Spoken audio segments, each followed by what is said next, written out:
Hola, bienvenidos todos a esta segunda sesión, bienvenidos los que estáis enganchados a través de la web y bienvenidos todos los ponentes, gracias por estar aquí. Y ya sabéis que esta segunda sesión va sobre las nuevas fronteras de la salud digital. Decía Steve Jobs, ya lo decía hace algunos años, que las mayores innovaciones del siglo XXI nacerán en la intersección entre la biología y la tecnología. Él decía que es el comienzo de una nueva era. La cosa es que la era ya está aquí y es evidente que la tecnología nos está permitiendo de alguna manera o nos está ayudando a intentar contener esa parte de la biología que es indeseable y que tanto daño nos está haciendo. Sin más, vamos a empezar a hablar sobre esta dualidad de la tecnología y la biología. Naturalmente, en este caso, la biología se refiere fundamentalmente al cuidado de la salud y a la lucha contra la enfermedad, viendo qué es lo que nos ha aportado y, sobre todo, fundamentalmente, qué es lo que esperamos de ella, de la tecnología, a la hora de seguir cuidando de la salud de nuestros conciudadanos, los nuestros y los de todo el mundo. En primer lugar, le vamos a dar la palabra a Julio Mayol, que ya sabéis que es el director médico del Hospital Clínico San Carlos y que además es el director de la Unidad de Innovación del Instituto de Investigaciones Sanitarias San Carlos. Tenemos todos y cada uno 5 minutitos, así que vamos allá y deprisa. Julio, cuando quieras. Muchas gracias, Ignacio, y muchas gracias a todos. Un placer estar aquí con vosotros. Lo primero de todo, innovación es utilizar el conocimiento para generar valor. ¿Cómo utilizamos el conocimiento que poseemos en nuestras organizaciones? ¿Cómo lo convertimos en tecnología, es decir, en aplicación, para resolver los 5 grandes problemas que afronta todo sistema de salud? Primero, la enorme variabilidad no deseada en calidad y resultados. Lo segundo es el daño que ocasionan nuestras intervenciones. El tercero, la cantidad de recursos que se utilizan inadecuadamente para cosas que no se deberían hacer. Cuarto, la gran cantidad de inequidades y desigualdades que genera nuestro funcionamiento, sobrediagnosticando y sobretratando a los que no lo necesitan e infradiagnosticando e infratratando a los que más lo necesitan. Y quinto, una ausencia de prevención. Para eso tenemos la tecnología y la tecnología en sí misma no es buena ni mala, tiene que utilizarse de una determinada manera para poder hacer transformación. La digitalización es una condición necesaria, pero no es suficiente para la transformación digital. Para la transformación digital necesitamos hacer 3 cosas. Primero, cambiar el modelo de negocio, pasar de financiar el servicio a financiar los resultados en salud en los ciudadanos, tanto individualmente como colectivamente, como población. Segundo, cambiar nuestros mapas mentales, pensar de una manera diferente. Tenemos que abandonar la narrativa para pasar a una cultura que asuma el dato como fuente para toma de decisiones. Hay que abandonar el miedo, la envidia y la fantasía como motivaciones de nuestro discurso y empezar a ser capaces de tomar decisiones apoyadas en datos. Y finalmente, la tecnología. La tecnología que hace posible ese aprovechamiento de los datos para fabricar herramientas que ayuden a la toma de decisión de los gestores, de los profesionales y de los pacientes, se apoya en 3 pilares. La tecnología de la información, la biotecnología y la tecnología social. Si no hacemos que todo esto fluya de una manera homogénea y simultáneamente dentro de una estrategia bien definida de transformación digital, que no es digitalizar, que es ofrecer herramientas para que tomen decisiones basadas en datos, aquellos que tienen que hacer que el conocimiento sea accionable, será imposible hacer nada diferente a lo que hacemos. Será simplemente hacer más eficientemente algo que no teníamos que haber hecho para empezar. Muchas gracias. Qué bien, Julio, lo has clavado. Bueno, te ha sobrado tiempo incluso. Eso es que tienes prisa por marcharte, porque para aquellos de ustedes que no lo sepan, el doctor Julio Mayol se tiene que marchar un poquito antes de lo previsto, pero se lo tenía bien preparado, ¿eh? Acto seguido, le voy a dar la palabra a Eva Aurín, que es la jefa de la Unidad de Innovación y Salud Digital del Hospital de la Vall d'Hebron. Eva, no te lo ha puesto fácil, Julio, ¿eh? No, porque, bueno, la verdad es que no, pero para nada, Julio, y eso que me dijiste que me ibas a dejar un trocito, y ya lo has dicho todo, ya, ¿qué digo yo ahora? Bueno, adelante. gracias Ignacio, y gracias a todos por invitarme a estar aquí. Intentaré a ver con lo que Julio me ha dejado meter alguna cosita más, pero vamos, ha sido muy contundente. Realmente las nuevas tecnologías están cambiando la manera que estamos dando atención a los pacientes, pero como bien decía Julio, son herramientas. Lo que tenemos que cambiar es la manera en que damos la asistencia al paciente. Gracias. ¿Y por qué podemos cambiar? Pues gracias a estas nuevas tecnologías. Pues la tecnología no es el fin, la tecnología es la herramienta que nos va a permitir cambiar la manera que estamos dando la atención a los pacientes. Y en todo el camino del paciente, es decir, desde la detección de la enfermedad, desde la prevención, desde el diagnóstico, desde el tratamiento, el seguimiento, todo está impactando, todas estas nuevas tecnologías están impactando en la manera que estamos atendiendo a los pacientes. Tecnologías como, por ejemplo, la realidad virtual están ayudando muchísimo en lo que es el tratamiento de pacientes que tienen fobias. Está funcionando muy bien en temas de, porque haces una inmersión del paciente dentro de un escenario que es el que tiene miedo, con lo cual estás enfrentando a esta fobia que tiene. La inteligencia artificial, por supuesto, está en boca de todo el mundo, lo que es la inteligencia artificial, cómo estos algoritmos nos están ayudando a los médicos a diagnosticar. Siempre pensemos que nos ayudan, no pensemos que es una amenaza y que nos van a quitar de en medio. No, necesitamos al médico que con esta herramienta pueda ser más eficiente. Y lo que es muy importante, y yo creo que es la base, es que el uso de estas tecnologías implica un cambio también en la manera de trabajar, como ya he dicho, de los profesionales, con lo cual la gestión del cambio es súper importante. No se puede imponer una nueva tecnología a un profesional, sino que se debe de implicar desde el principio. Es decir, cuando nosotros desde innovación vemos una posibilidad de utilizar una tecnología, enseguida nos ponemos en contacto con el servicio que pensamos que puede beneficiarse de esta tecnología y con ellos hablamos y desde el principio pactamos el proyecto y cómo lo ven y cómo ellos piensan que les va a dar servicio. Es decir, no podemos imponer estas tecnologías, sino que tenemos que co-crear y co-crear también con el paciente. Porque igual nosotros pensamos que utilizar unas gafas de realidad virtual es fantástico y maravilloso y le ponemos al paciente las gafas y dice que yo esto no lo quiero. Entonces también es súper importante poner al paciente y co-crear con ellos soluciones que con estas tecnologías nos ayuden a mejorar. Equipos multidisciplinares, también súper importante. Hay que pensar que en los hospitales ya no solamente hay asistenciales, sino que hay otro tipo de perfiles muy necesarios para poder avanzar en estas herramientas innovadoras. Modelo Open Innovation. También antes existía mucho la filosofía de que no, yo no voy a compartir mi innovación, mis conocimientos, no, todo me lo quedo yo tengo los mejores profesionales, el mejor conocimiento. No, abrámonos. Nosotros los hospitales no somos los que más sabemos de inteligencia artificial ni los que más sabemos de 3D ni realidad virtual. Hay empresas, hay centros tecnológicos.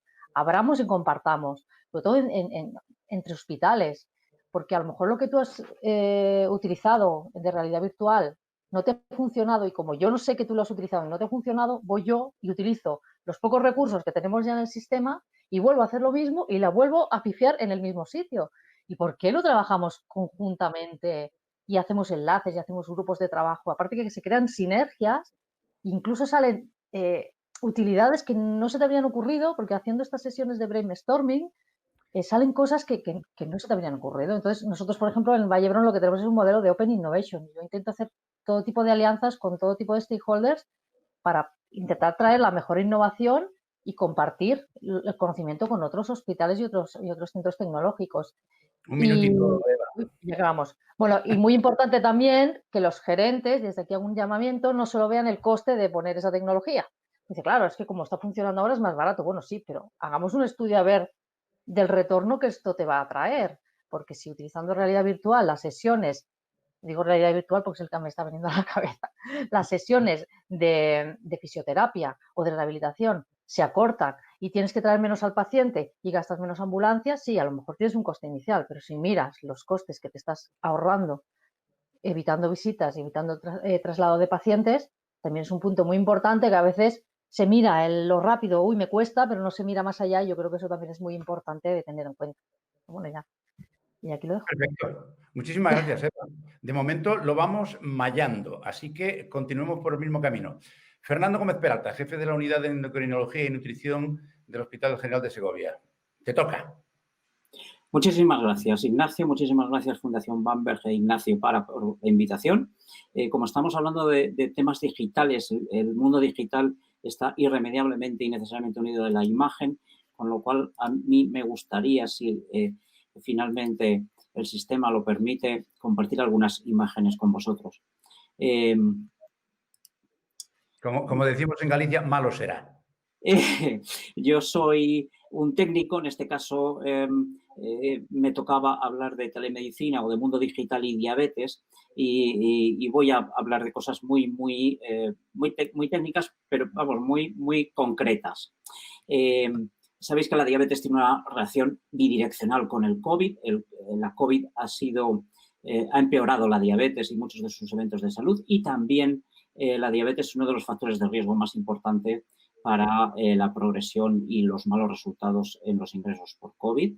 Eso ha hecho que nuestra sociedad científica, la Sociedad Española de Endocrinología y Nutrición, haya propuesto junto con la Federación de Diabéticos en España un documento para replantear el abordaje de la diabetes en la era COVID, que me parece que va a ser larga.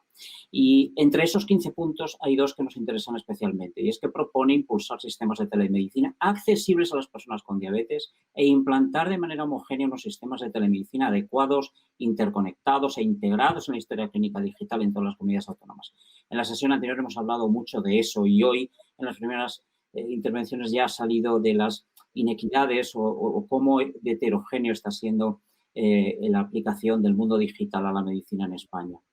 En nuestro caso hemos tenido una gran suerte, y es que, como sabéis, desde hace tiempo, y esto es una aportación técnica digital muy importante, disponemos de sistemas de monitorización continua de glucosa que, aparte de medir continuamente los niveles de glucosa, aparte del elemento biológico, han permitido hacer una conexión realmente digital y transformar todos esos datos en una información que puede ser analizada, como veis aquí, de forma numérica y gráfica fácilmente. Y además nos ha permitido compartir esos datos a través, en este caso, de la plataforma LibreView, para atender a nuestros pacientes de forma telemática con datos que compartimos minuto a minuto y en tiempo real incluso, y que podemos solucionar eventos y compartir eventos médico y paciente de forma muy fácil.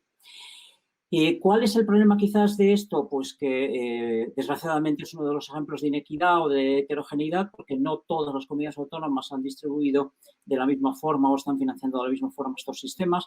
Nosotros tenemos la suerte en Castilla y León de que ha sido una de las comunidades autónomas que mejor o que rápidamente implementado y nos ha salvado y nos ha permitido tener un contacto incluso durante los meses malísimos de la primera ola con nuestros pacientes. Hemos podido además, y en la misión de esta reunión se habla mucho de analizar Big Data. Esto es Big Data. Tuvimos la suerte de poder ser nosotros los encargados de analizar el primer corte de estos datos de glucemia en España. Como veis, son una cantidad de datos brutales. Y básicamente la lectura más importante de este análisis y de este trabajo es que el uso de estos sistemas ha reducido la variabilidad glucémica y el tiempo y las hipoglucemias de las personas que lo utilizaban. Pero además ha permitido reducir el número de tiras reactivas, lo cual es un ahorro en coste. Hay otras, sin embargo, la cuestión es integrar toda esa información en la historia clínica electrónica.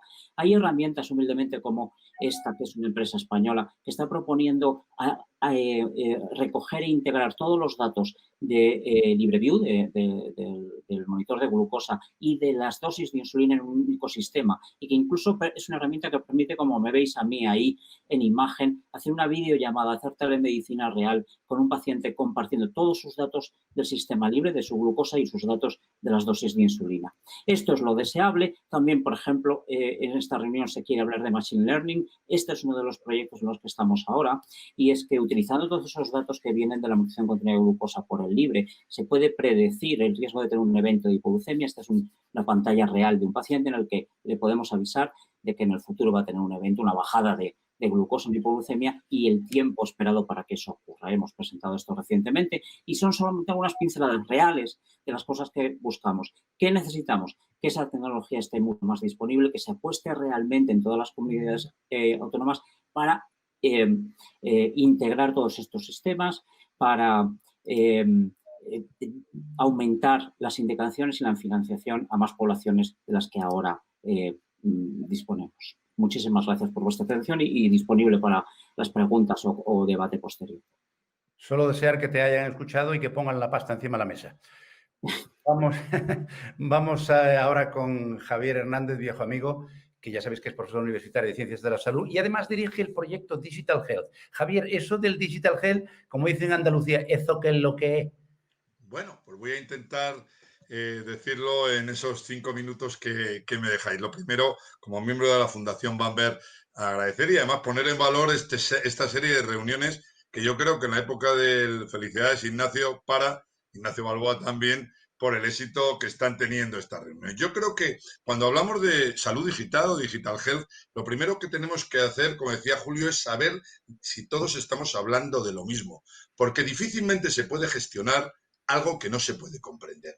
La salud digital es mucho más que tecnología. Aquí se ha hablado mucho de tecnología, pero la salud, cuando hablamos de salud digital, hablamos de salud en la era digital, no de tecnologías. Eso puede ser para él otros tipos de esto, pero estamos hablando de la salud. Y la salud digital para mí tiene 4 componentes fundamentales. Uno es el cultivo de los datos como activo ampliamente, no solo datos de salud, la destilación de estos datos mediante modernas y sofisticadas técnicas como la inteligencia artificial o los algoritmos, la implementación de estos datos en la investigación y en la atención sanitaria, y por último, que me parece fundamental para el cambio de paradigma de la era digital, es que el consumidor, el ciudadano, es el centro, es el controlador de estos datos. Hasta ahora, quien controlaba estos datos eran los proveedores, los médicos. No. En la salud digital, el controlador de los datos va a ser el propio cliente, que es un cliente empoderado, que es un cliente que tiene expectativas y que, a diferencia del paciente, es un cliente porque elige. En el año 2030, el 65% de la población va a ser digital, y la población digital quiere que le traten en salud igual que le trata a un asesor financiero, que sea él el que elija, que evidentemente el médico va a ser su gestor, el médico va a ser su ayudante, su helper, pero verdaderamente el que va a controlar va a ser él. Eso es el nuevo paradigma de la salud digital. Para mí hay 7 aspectos fundamentales de la salud digital.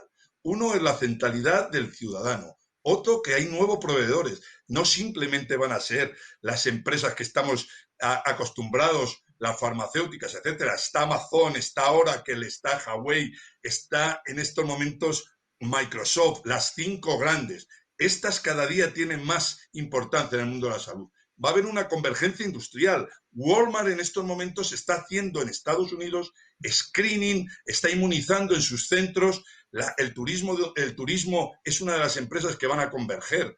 El rol de los profesionales, cada vez más lo vemos en los enfermeros, lo vemos en los farmacéuticos, lo vemos cada vez más en los físicos, químicos que se suman a la salud. El origen de los datos. Los datos son el petróleo de la salud digital, el petróleo de la era digital. Y estos datos no solo son datos que tienen que ver con la salud, son datos que tienen que ver con el registro propio a través de un Apple Watch, a través de muchas cosas que vamos a tener. También esos algoritmos cada vez más eficaces. Ya hay cuartos de baño digitales que nos miden, nos dan análisis continuos de todos los tipos de situaciones en las que estamos envueltos. Y por último, como he dicho antes, la salud es mucho más que la sanidad. La salud, esa salud social, ocupa el 85% de la sanidad. En estos momentos tenemos muchos ejemplos en el mundo de la salud digital aplicada. El National Health Service inglés ya tiene una Alexa que está haciendo ha hecho una joint venture con Amazon para que sea un asistente virtual. Estamos ya claramente con programas como el GP at Hand de Babylon. Hay muchos programas. En los últimos 6 meses, 6.000 millones de euros se han invertido en empresas, startups que tienen que ver con la sanidad en Estados Unidos. Evidentemente, esto no es una cosa más. Esto es un cambio de paradigma. Como decía, el ciudadano va a controlar su salud. Nada que tiene que ver con su salud se hará sin su control y sin su autorización. Gracias. Anda. Ya has terminado, no era que terminar, que tenías 1 minuto. Gracias de todos modos. Muchísimas gracias. Y ahora toca, naturalmente, la siguiente persona en actuar, que va a ser Mariano Provencio, que ya sabéis que es el jefe de servicio de oncología y director científico del Instituto de Investigación en Salud del Hospital Universitario Puerta de Hierro. Mariano, cuando quieras, 5 minutitos. Muy bien. Buenas tardes. Sí, buenas tardes. Muchas gracias a los dos Ignacios. Bueno, yo creo que mi presentación iba un poco para aterrizar las cuestiones que se han planteado hace un minuto. Es verdad todo esto del mundo digital. Es verdad que si uno ve pues desde artículos en revistas médicas como no médicas, como incluso de economía, el imparable aplicación del Big Data en salud, del Machine Learning en medicina, de todo esto. La verdad es que yo creo que es imparable la situación y es imposible el pensar en medicina personalizada y precisión sin aplicar nuevas tecnologías y sin comprender que las características de un paciente, la asistencia correcta, adecuada, deben ser unidas por el mayor conocimiento posible, y en esto está todo el empleo de las nuevas tecnologías, y esto no es que lo diga yo solo, sino que la Comisión Europea ya lo dijo en el 2018. Especialmente en oncología, donde tenemos múltiples cuestiones para integrar, desde cuestiones médicas, cuestiones de imagen, cuestiones de analíticas, incluso distintos estudios clínicos, comorbilidades. Nosotros en oncología, yo creo que en oncología hay tres grandes aspectos donde este estado de la cuestión de la salud digital son claras. Una parte, la prevención, el diagnóstico temprano. Hay detección y posibilidad de hacer biomarcadores incluso en fase temprana a pacientes de alto riesgo mediante tecnologías de biopsia líquida en su propio domicilio o en atención primaria sin tener que ir al hospital. Incluso sospecha de vigilancia de biomarcadores, y ya hay estudios en clinical trials incluso de los americanos en esto. En diagnóstico y tratamiento lo mismo. Hay medicina personalizada, se tiene que pensar también en la propia elección del tratamiento basado en datos y en estándares de atención sanitaria, y esto tenemos multitud de bases de datos que tenemos que integrar y tenemos que tener disponible para el correcto tratamiento de un paciente. Y para esto, con todos los datos que tenemos, obviamente yo creo que tiene que estar mediatizado por la medicina digital, y luego incluso en la predicción de resultados también. Es decir, que a la hora de hablar con el paciente tengamos también una predicción de respuesta, de progresión, de recaída, de supervivencia, de toxicidad, de detección temprana de eventos. Yo creo que esto también tiene que estar dentro y tiene que estar vehiculizado por estas nuevas tecnologías, y si no es imposible. Y también incluso, y yo creo que esto es incluso más importante y mucha gente no le presta atención, en la monitorización remota de los pacientes, utilizando alertas o tendencias de datos, integrando datos de atención primaria con datos nuestros, y que no haga falta que el paciente esté en el hospital para que esa intervención remota, dependiendo del riesgo, pues se pueda monitorizar y hacer una medicina realmente personalizada. O sea, yo creo que esta cuestión es fundamental y evitaría también bastante recursos, porque podríamos disponer de personas que monitorizar a esos pacientes.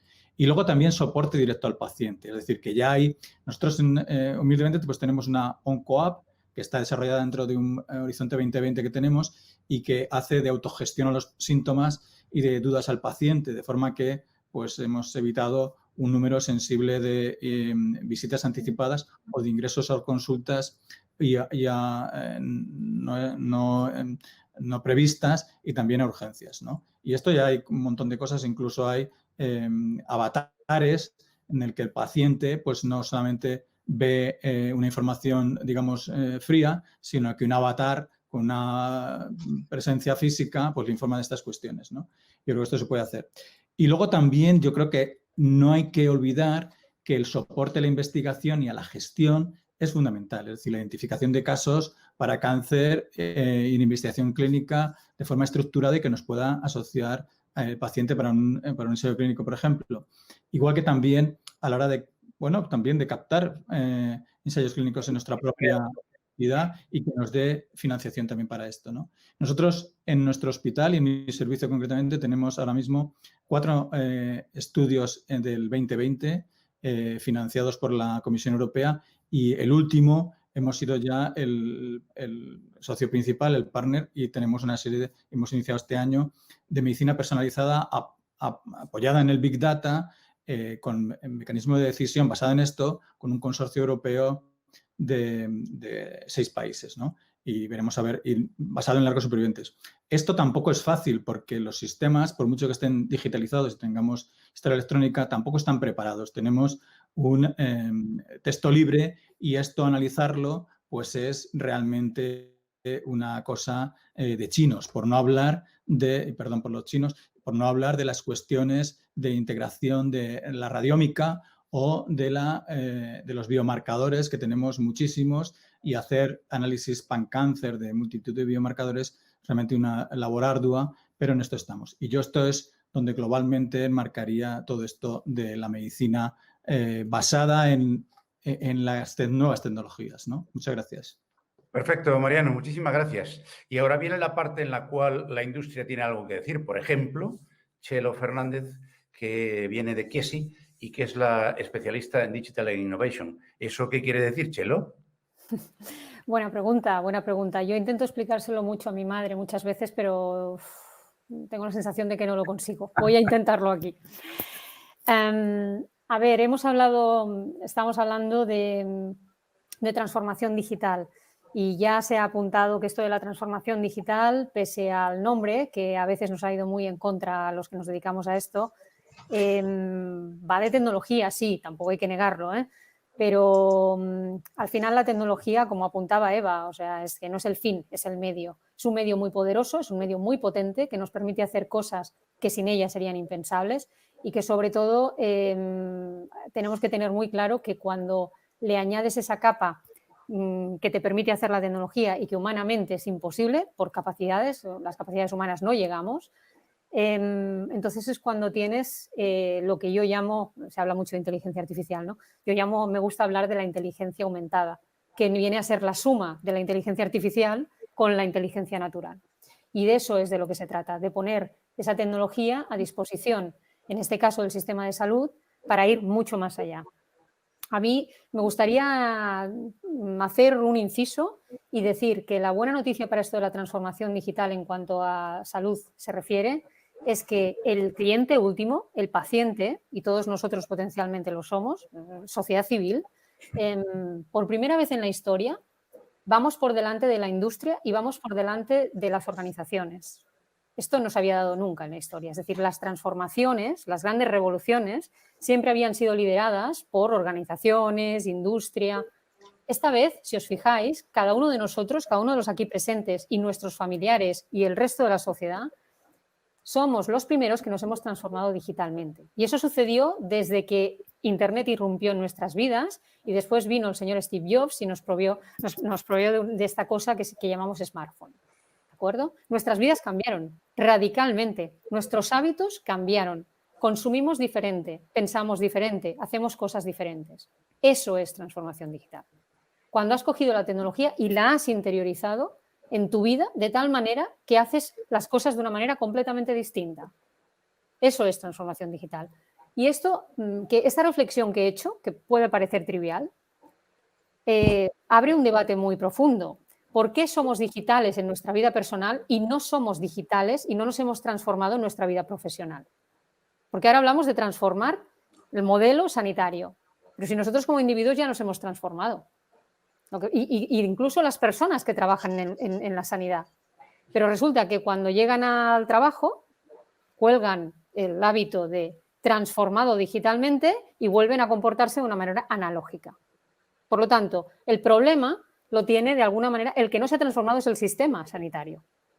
Ese es el reto. Las personas ya nos hemos transformado, en mayor o menor medida.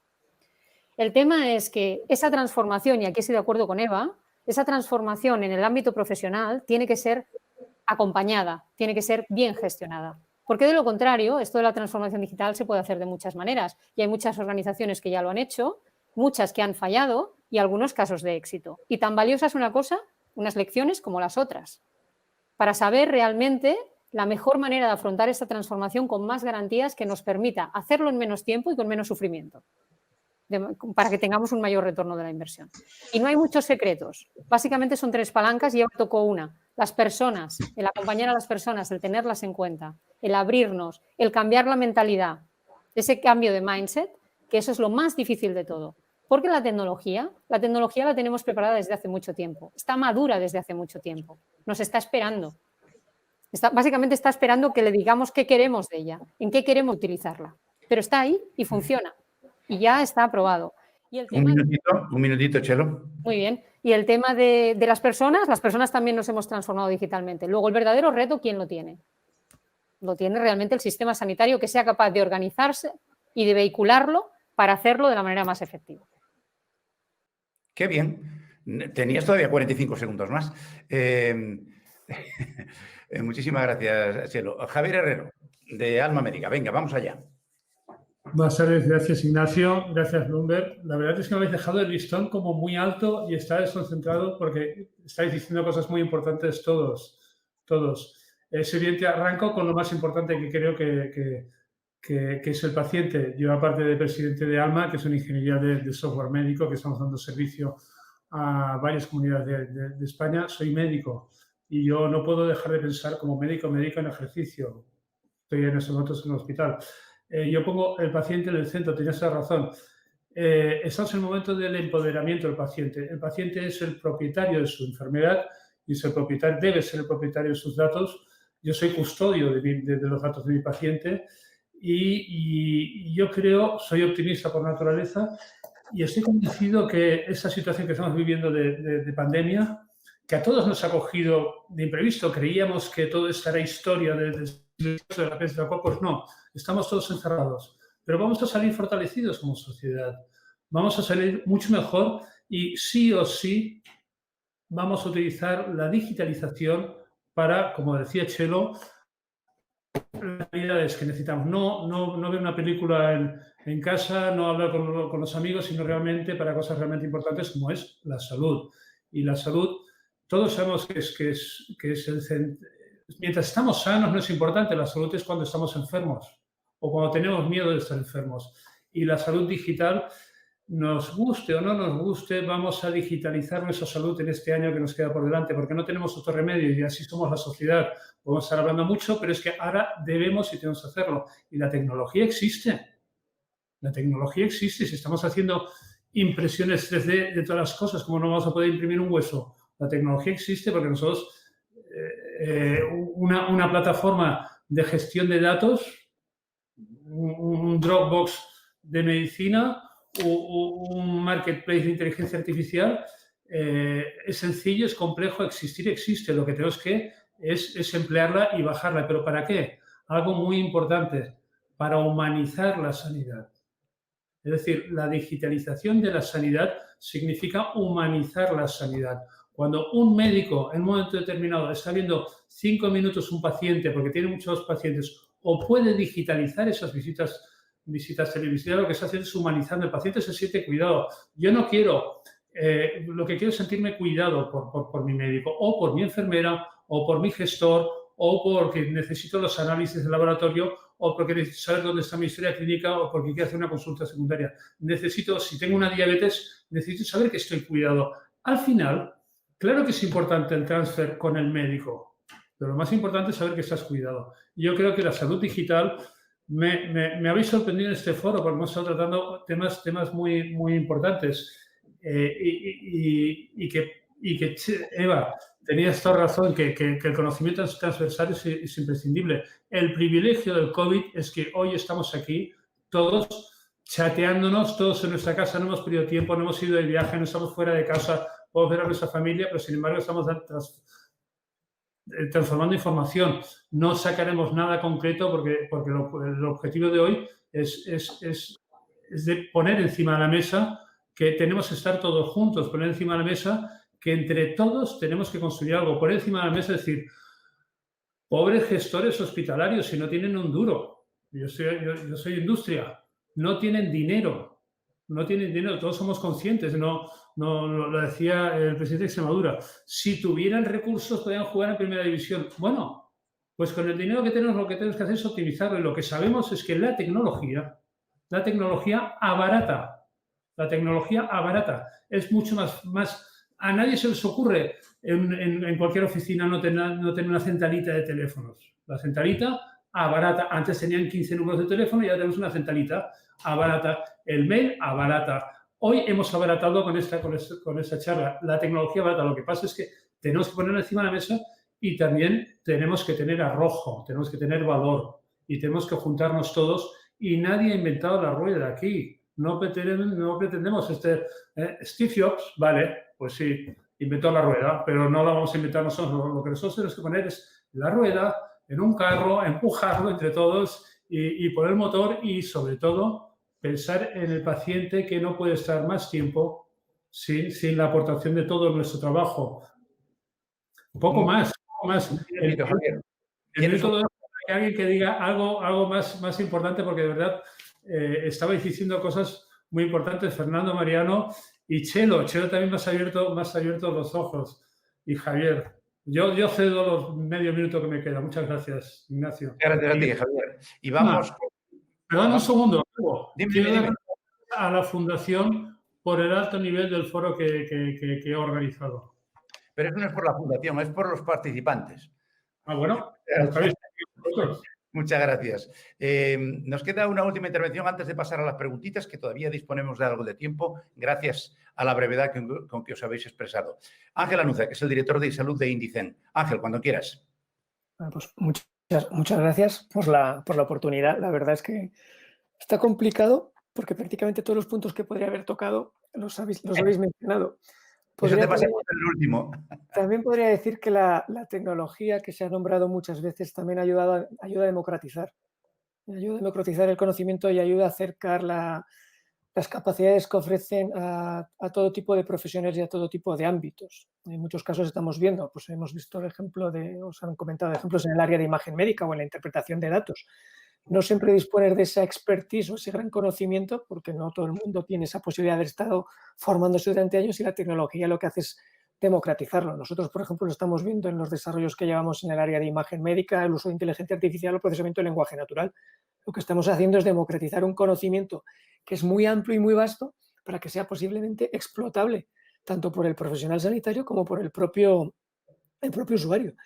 Y es muy importante porque yo, cuando estaba en otra vida, he trabajado en tecnología médica y era muy de meter a todo el mundo a trabajar de forma conjunta. Siempre echaba un poco de menos esa parte, la de colaboración de forma conjunta entre la parte industrial, la parte académica, la parte sanitaria, la sanitaria con la sanitaria. Anda, que lo he discutido yo con ITEMAS y con las las redes médicas para ponernos en conjunto. Luego también se ha nombrado la visibilidad de las empresas. Muchas veces es difícil que la empresa se llegue a dar a conocer. Muchas veces este sector, y yo recuerdo cuando estaba en la Federación de Tecnología Médica, siempre ponía un ejemplo, solo 20 empresas controlan un 80% de todo lo que es la tecnología médica disponible, con lo cual para pequeñas empresas es muy difícil llegar a presentarse o a dar a conocer las soluciones que tienen, porque ya están copadas por estos grandes nombres, que sin embargo pueden ser perfectamente partners complementarios. Comentaba Javier que la rueda ya existe y que lo que hay que hacer es ponerla y empujar todos de forma conjunta.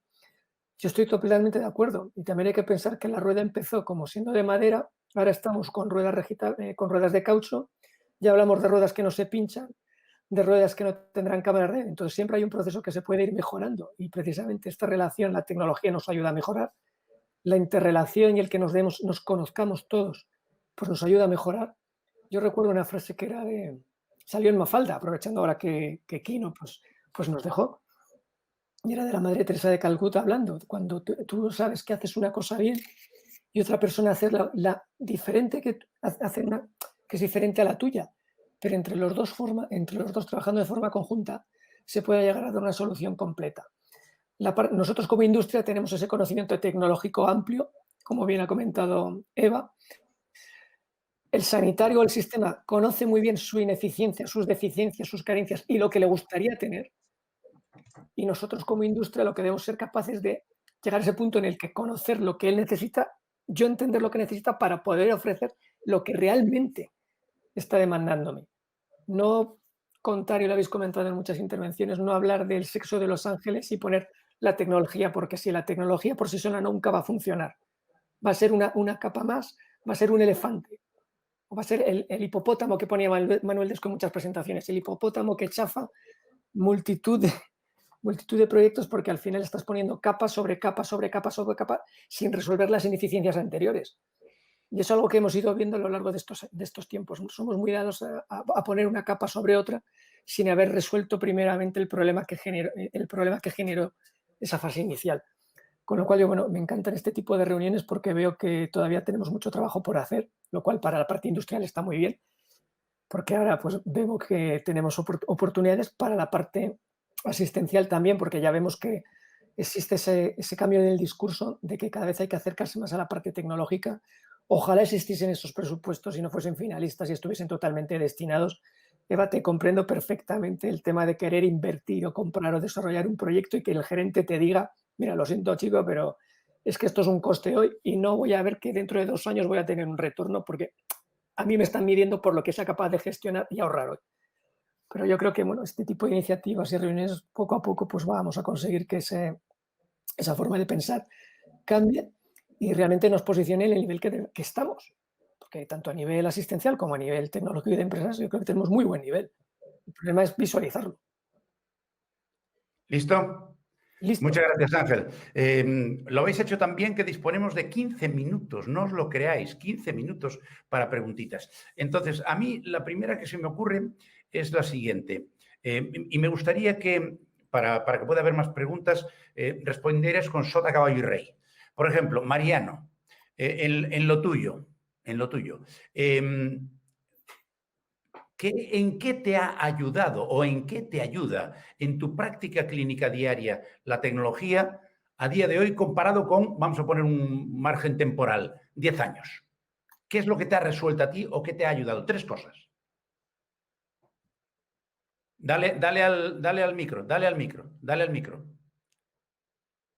Ahora. A ver, sí, es verdad que la tecnología nos ha ayudado y nos ayuda mucho, es decir, que la historia electrónica, la búsqueda de datos dentro de la historia electrónica, todo lo que es la digitalización, pero yo, como ha dicho algún ponente más, no creo que la tecnología sea solo lo más esencial, sino otro tipo de abordar la medicina, que es por eso por lo que hacemos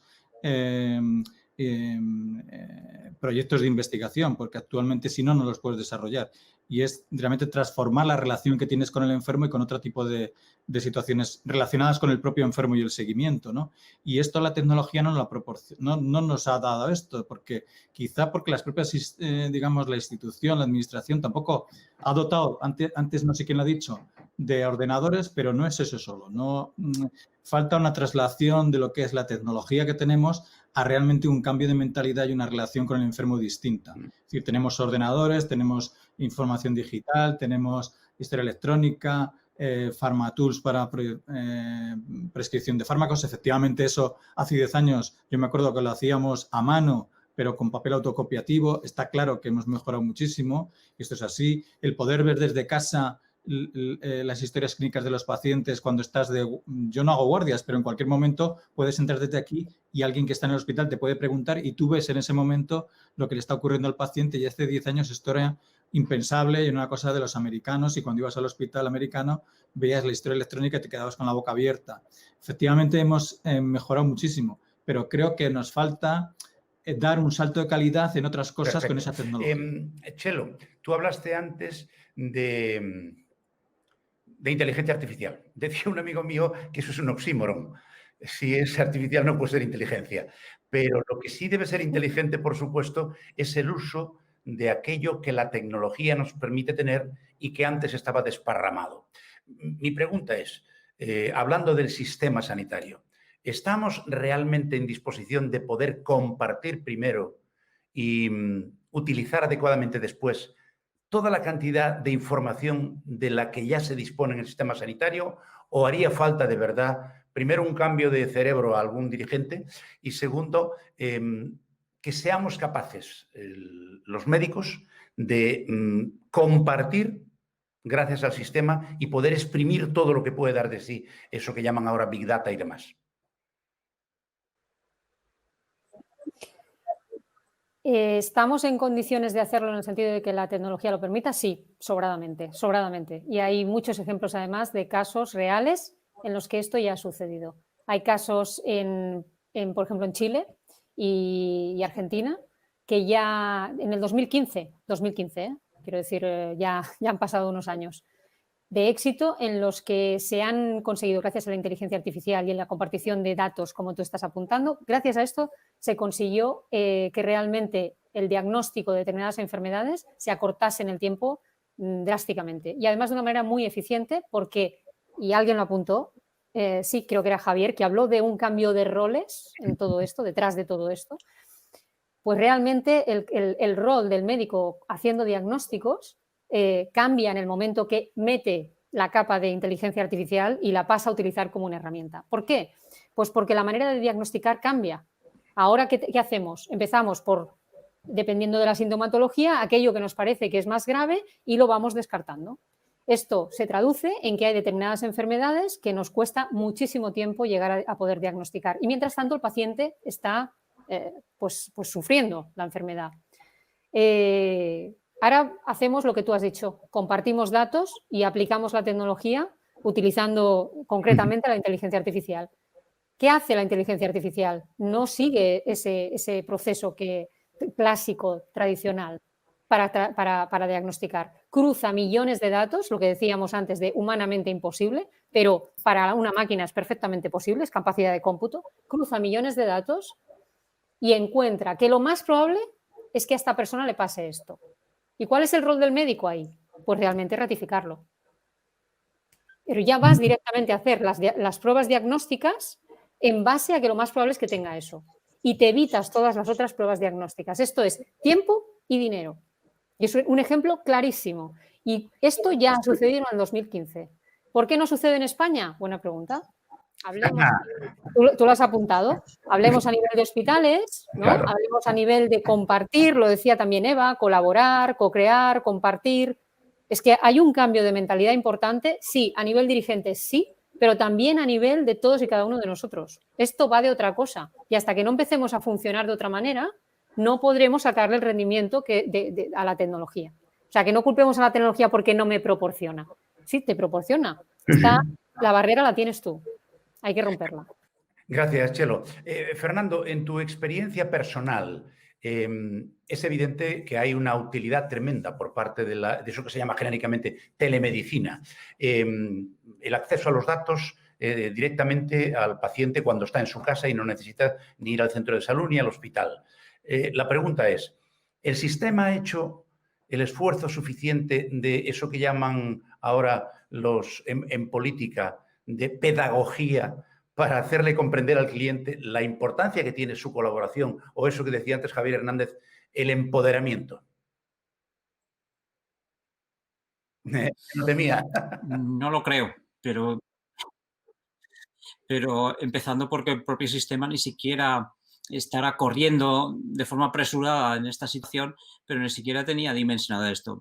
Dejadme compartir con vosotros una experiencia personal. Yo, mi aspecto telemático, luego con este ordenador que estoy utilizando para compartir con vosotros, que lo tengo siempre al lado del mío del hospital. El mío del hospital no tiene ninguna posibilidad de conexión con ninguno de los sistemas que os he intentado enseñar hoy para empezar a hablar. O sea, todo es con mi teléfono, con mi ordenador, porque el sistema no lo permite, ni el sistema de historias clínicas nuestro. Es un salto tan grande el que habría que dar para poder prometer, como tú dices, a los usuarios y que se empoderen en un sistema como este, que exige un esfuerzo muy grande, muy grande. Y como yo he dicho, todas cosas muy, muy específicas, me gustaría hacer una reflexión un poco ya más macro. Y es que, escuchándoos a todos, que todo es súper interesante, el sistema nuestro no permitiría llegar a estas cosas porque en gran parte ese presupuesto que tiene no solo es limitado, sino que está completamente fijado, no es trasvasable de un lado a otro. Como sabemos, nuestro sistema está dedicado a personal y gasto farmacéutico y son dos temas intocables. Y además, un gerente podría ahorrar en un contrato de personal, pero no puede trasvasar esa partida a un proyecto tecnológico de digital. Con lo cual, es un sistema que no permite, digámoslo claro, y empecemos a pensarlo y tendremos que hacerlo poco a poco, pero algo bueno tenemos que sacar de esto que nos está pasando. Y yo creo que tenemos que visualizar que es muy poco flexible. Ay, Dios mío, ¿qué le vamos a hacer? Después vienen los administradores de la sanidad a continuación. Yo les suelo gastar una broma. Yo les suelo gastar una broma diciéndoles que vosotros, gestores, vosotros sois administradores, porque os faltan las dos herramientas fundamentales para un gestor, que son el premio y el castigo. Vosotros administráis un presupuesto. Pero bromas aparte, lo que sí es cierto, Eva, es que una de dos, o desde la propia profesión somos capaces, y cuesta trabajo, todos sabemos cuánto, hay algunos ejemplos claros, es decir, solamente la cantidad de dinero que se ha podido ahorrar en todas y cada una de las comunidades autónomas en el momento en que se implementó la receta electrónica, y no precisamente por el hecho de que sea más cómodo para el paciente, sino por la cantidad de complicaciones, la cantidad de teratología que se ha eliminado gracias a las... Claro, un médico de cabecera recibe a un paciente polimedicado y que lo han visto 5 especialistas distintos. Si no tienes acceso a esa información, puedes estar montando un carajal al cliente de mucho cuidado. Pero es nuestra responsabilidad todavía, Eva, el ser capaces de machacarle la cabeza a los políticos para que entiendan que esto es lo que hay que hacer. Sí, sí, pero yo voy un paso más allá. Yo doy clases en un máster y muchas veces los alumnos pues hacen los proyectos para ahorrar visitas y para ahorrar costes, ¿no? Y te chocas con la realidad de que al final, como está pagando el sistema sanitario, es por número de visitas y por complicación que tiene el paciente. Entonces yo creo que es que hay que dar un vuelco tan grande de empezar a pagar por pacientes sanos. Es que es totalmente lo contrario y ahorrar en visitas. Claro, si tú vas a poner en un servicio un sistema, ahora ya porque ha pasado lo del COVID, que te va a ahorrar visitas y te dicen no, porque claro, entonces esto me va a hacer que cobre menos, pues entonces ya vamos mal. O sea, es que tenemos que echar muy para atrás y pensarnos bien qué es lo que estamos premiando, la complejidad del paciente o la salud del paciente. Y eso ya va muy arriba. Y luego pagar también por los resultados del paciente. Ahora sí que hay una tendencia, no sé si esto da para otra charla, de Value-Based Healthcare, que es recoger los outcomes del paciente, cómo el paciente percibe los resultados de su tratamiento. Y también se tiene que empezar a pagar por aquellos hospitales que hacen acciones para que el paciente tenga unos mejores resultados en salud. Entonces sí que hay que hacer mucha pedagogía todavía arriba y que vean realmente que estamos en un sistema obsoleto, que no se puede pagar por paciente enfermo y tenemos que pagar por paciente sano, que esto sí que nos va a suponer un ahorro para la sanidad brutal. Te van a echar del hospital, ya verás. Ay, no me digas eso. Ángel, has mencionado antes algo que los que hemos tenido alguna oportunidad también de trabajar en el ámbito de la tecnología sanitaria hemos sufrido casi siempre, pero que en vuestro caso es especialmente sangrante porque eso que tú decías de que el que tiene una idea la desarrolla y luego la quiere implementar, pero es pequeñito, tiene serios problemas con el sistema tal y como está funcionando en este día. ¿Qué le pedirías tú a ese sistema? Lo ha dicho perfectamente Eva.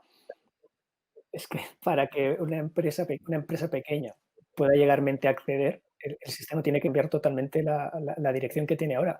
Primero, un sistema público funciona por contratación. Cuando sale la contratación, los volúmenes y los lotes automáticamente descartan el 90% de las empresas nacionales, teniendo en cuenta que una empresa nacional, una pyme española, tiene un tamaño de entre 15 y 20 personas. Va a ser incapaz de cumplir los criterios y los requisitos. Con lo cual hay que buscar siempre fórmulas bastante innovadoras e imaginativas para facilitar esa incorporación. Y muchas veces está muy penado por esa parte que comentaba de que el sistema está ahora premiando toda la criticidad. Cuanto más crítico, más complejidad tengo, el GRD, más fondos voy a recibir. Y una solución que justo va en dirección contraria, porque lo que va a permitir es identificar el paciente o la persona en ese punto que llamamos neorretorno. Tú te vas acercando hacia un punto y lo interesante de los desarrollos es identificar que evitar que te acerques a ese punto de declive en el cual va a ser muy difícil y la intervención lo que va a hacer es disparar el coste. Yo en otra vida estaba acostumbrado a ver muchas de estas propuestas y proyectos. En la vida actual pues estoy justo en esa línea desarrollando propuestas y proyectos y cuesta muchísimo precisamente porque el mensaje que lanzas hacia la administración o hacia el propio profesional es en el que ha comentado. Sí, hombre, claro, voy a poner un sistema para que encima me baje a mí el nivel y pueda recibir menos fondos. Pues muchas gracias, muy interesante. Vuelve en otro momento. Está claro. Oye, Javier, me refiero a Javier Herrero. Si tú pudieras escribir una carta a los Reyes, ¿qué 3 cosas le pedirías? A los Reyes, menuda pregunta me haces, Ignacio, menuda pregunta me haces. Es muy fácil, lo difícil es contestarla. Que todos trabajamos en el mismo barco, lo primero. Nadie es enemigo de nadie. Eso es lo primero. Yo estoy ayudando al hospital y el hospital me está ayudando a mí porque tenemos un paciente al que estamos ayudando. Eso es lo primero. Lo segundo es que tengamos las cartas encima de la mesa. Yo tengo algo que puedo ayudar a un hospital y lo que quiero es que este hospital lo utilice para que ayude al paciente. Las cartas encima de la mesa, ¿qué tienes tú, qué tengo yo y cómo puedes colaborar? ¿O qué te falta a ti? Lo decía Ángel, oye, ¿qué te falta? La cercanía, lo que decía Eva. Tenemos que estar pegados, trabajar transversalmente porque cuando Eva tiene un problema va al médico a preguntarle qué solución necesita, porque si yo como industria le doy una solución a Eva, que Eva la compra, igual al médico no le sirve. Más abajo, es decir, trabajar. Y la tercera, yo creo que es un poco de inteligencia emocional entre todos. Tenemos algo muy serio entre las manos, que es nuestra salud. Tenemos que sentirnos muy orgullosos que estamos en un país con todos los problemas del mundo. Esto es evidente, pero es que es un privilegio en el país donde estamos. Y nuestras ruedas no son, si miras un poco más hacia la izquierda o la derecha, nuestras ruedas no son tan malas. Tenemos buenas ingenierías aquí, tenemos buenos hospitales, tenemos buenos gestores y tenemos el dinero que se tiene que repartir. Son las tres cosas. Yo quiero poner una cosa aquí que creo que es importante. A mano derecha tenemos impresionantes herramientas de inteligencia 30 artificial. segundos, Javier, que quiero dar la palabra a Javier Hernández. Que utilicemos la inteligencia artificial, que es real, que existe y que está. Ya está. Perfecto. Pues Javier Hernández, profesor, como miembro de la Fundación te toca cerrar, así que puedes decir lo que te dé la gana, pero cortito. Yo, muy cortito. A mí me ha encantado lo que ha dicho Chelo cuando ha dicho, es que no va de esto, es que es verdad, es que es otra cosa muy distinta. Es que muchas veces respondemos analógicamente a lo que ya es digital. Yo, cuando hablo con mis alumnos, el término paciente, que es un término pasivo, está totalmente olvidado. Ellos quieren que les traten en salud como les tratan en las finanzas, como les tratan en el resto. Esto no va de cuidar, esto va de que estamos en la era digital. El paciente ya no existe, existe un señor que es proactivo y que quiere y exige. Y además, si no le es útil, evidentemente va a cambiar de proveedor. Y esto es lo que es empoderar a una persona. Es el centro. El ciudadano es el centro de la salud digital.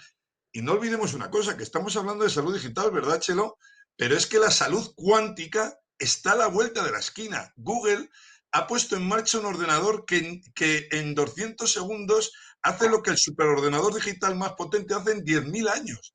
Es que los 30 billones de células que tiene el organismo mariano se podrán analizar en minutos. Y ese es el gran challenge que vamos a tener en el futuro más inmediato. Ahora el presente es la salud digital, pero el futuro será la salud cuántica. Y aquí estaremos en la Fundación Bamber para contarlo, como siempre. Muchísimas gracias a todos, Eva, Mariano, Chelo, Fernando, Javier Hernández y Javier Herrero y Ángel Lanuza. Muchísimas gracias a todos. Hay una cosa que me gustaría, ya que estamos hablando de tecnología y de salud, y es que probablemente uno de los mayores innovadores en el mundo tecnológico que todos conocéis, Steve Jobs, dijo que cambiaría, si pudiera, toda mi tecnología por una tarde con Sócrates. Muchas gracias a todos y le voy a dar gracias por estar con nosotros y le voy a pasar la palabra otra vez a nuestro presidente Ignacio Para, que va con la tercera sesión donde van a tener que hablar las administraciones sanitarias. Gracias a todos y hasta la próxima.